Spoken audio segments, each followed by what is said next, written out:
When you think about racial equality and civil rights, which political party comes to mind? The Republicans or the Democrats? Most people would probably say the Democrats, but this answer is incorrect. Since its founding in 1829, the Democratic Party has fought against every major civil rights initiative and has a long history of discrimination.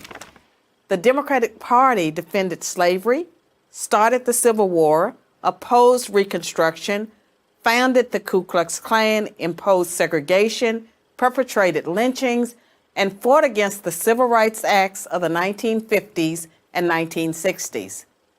In contrast, the Republican Party was founded in 1854 as an anti-slavery party. Its mission was to stop the spread of slavery into the new Western territories with the aim of abolishing it entirely. This effort, however, was dealt a major blow by the Supreme Court in the 1857 case Dred Scott versus Sandford. The court ruled that slaves aren't citizens, they're property. The 7 justices who voted in favor of slavery, all Democrats. The 2 justices who dissented, both Republicans. The slavery question was, of course, ultimately resolved by a bloody civil war.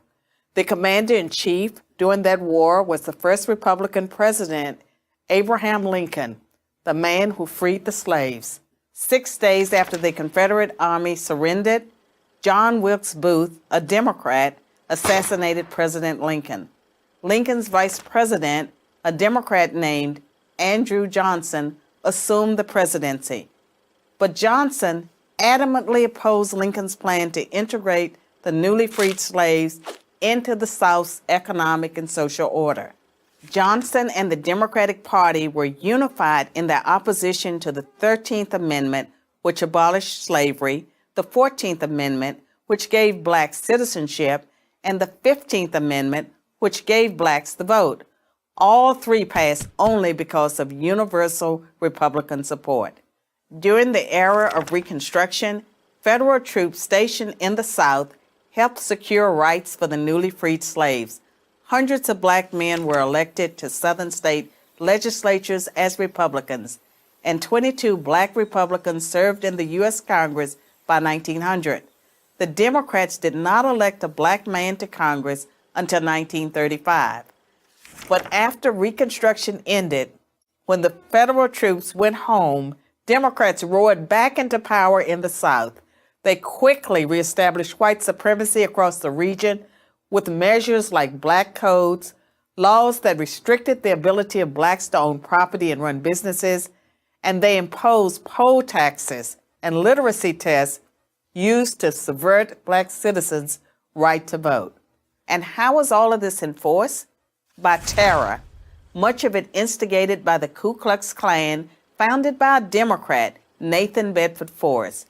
As historian Eric Foner, himself a Democrat, notes, in effect, the Klan was a military force serving the interests of the Democratic Party.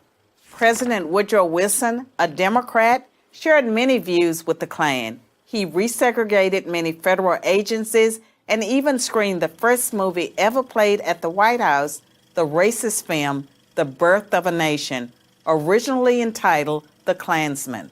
A few decades later, the only serious congressional opposition to the landmark Civil Rights Act of 1964 came from Democrats. 80% of Republicans in Congress supported the bill, less than 70% of Democrats did. Democratic senators filibustered the bill for 75 days until Republicans mustered the few extra votes needed to break the logjam. And when all of their efforts to enslave blacks, keep them enslaved, and then keep them from voting had failed, the Democrats came up with a new strategy. If black people are going to vote, they might as well vote for Democrats, as President Lyndon Johnson was purported to have said about the Civil Rights Act. I'll have them voting Democrat for 200 years. So now, the Democratic Party prospers on the votes of the very people it has spent much of its history oppressing. Democrats falsely claim that the Republican Party is the villain when in reality, it's the failed policies of the Democratic Party that have kept blacks down. Massive government welfare has decimated the black family. Opposition to school choice has kept them trapped in failing schools. Politically correct policing has left black neighborhoods defenseless against violent crime. So when you think about racial equality and civil rights, which political party should come to mind? I'm Carol Swain, professor of political science and law at Vanderbilt University for Prager University.